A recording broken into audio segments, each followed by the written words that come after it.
കാസർഗോഡ് മഞ്ചേശ്വരം തൂമിനാട്ട് 18 വയസ്സുകാരിക്ക് പിന്നാലെ കുത്തേറ്റ ബന്ധുവും മരിച്ചു.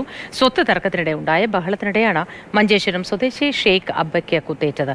ഇന്നലെയാണ് പ്രതി ഉമ്മർ മകൾ ജുമൈലയെ വെട്ടിക്കൊലപ്പെടുത്തിയത്.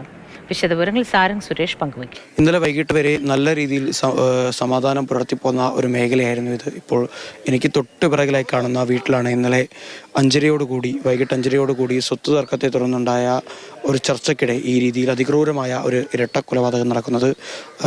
പ്രതിയായ ഉമ്മർ സ്വന്തം മകളായ ജുമേലയും ബന്ധുവായ ഷെയ്ഖ് അബ്ബയെയും കുത്തി കൊലപ്പെടുത്തുകയായിരുന്നു. ജുമേലയുടെ കഴുത്തിനും അതോടൊപ്പം തന്നെ ഷെയ്ഖ് അബ്ബയുടെ കാലിൻ്റെ തുടയ്ക്കുമാണ് ഈ രീതിയിൽ പരിക്കേൽക്കുന്നത്.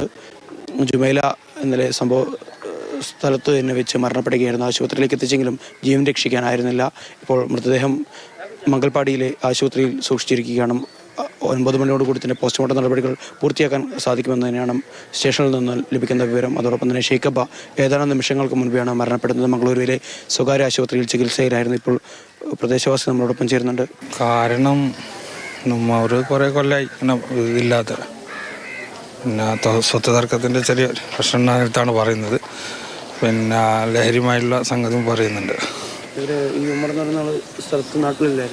ഗൾഫിലുണ്ടായിട്ട് ഒരു 6-7 വർഷമായി ഗൾഫിലുണ്ടായിട്ട്. ഇപ്പോൾ അടുത്ത് വന്നതാണ്. ഈ നാട്ടിൽ ഇത് സംഭവം ആദ്യമാണ്. ഇങ്ങനത്തെ ഒരു സംഭവം ഉണ്ടാകുന്ന തന്നെ ആദ്യമാണ്. പൊതുവെ യാതൊരു തരത്തിലുള്ള ക്രമസമാധാന പ്രശ്നങ്ങളൊന്നും തന്നെ ഉണ്ടാവാത്ത ഒരു മേഖലയായിരുന്നു ഇത്. സംസ്ഥാന അതിർത്തിയോടൊക്കെ തന്നെ ചേർന്ന് നിൽക്കുന്ന ഒരു മേഖലയാണ്. സാധാരണക്കാർ തിങ്ങിപ്പാർക്കുന്ന ഒരു മേഖലയാണ്. അവിടെയാണ് ഈ രീതിയിലുള്ള അതിക്രൂരമായ ഒരു കുറ്റകൃത്യം നടന്നിരിക്കുന്നത്. ഒരു വേദന തന്നെ നാട്ടുകാർ ആ രീതിയിൽ ഏറെ സഹിച്ചു നിൽക്കുന്ന ഒരവസ്ഥയായിരുന്നു. അതിനിടയിലാണ് ഇപ്പോൾ നാട്ടുകാരെ മുഴുവൻ നടക്കത്തിലായി പരിക്കേറ്റ രണ്ടാമത്തെ ആൾ കൂടി ഈ രീതിയിൽ മരണപ്പെടുന്നത്. എന്തായാലും ആ ഒരു വേദന ആളുകളുടെ മുഖത്ത് തളം കെട്ടി നിൽക്കുന്നുണ്ട്. ഇപ്പോൾ തൊട്ടരികിലുള്ള വീട്ടിൽ തന്നെയായിരിക്കും ജുമൈലയുടെ മൃതദേഹം പൊതുദർശനത്തിന് വയ്ക്കുക എന്നാണ് മനസ്സിലാക്കാൻ സാധിക്കുന്നത്.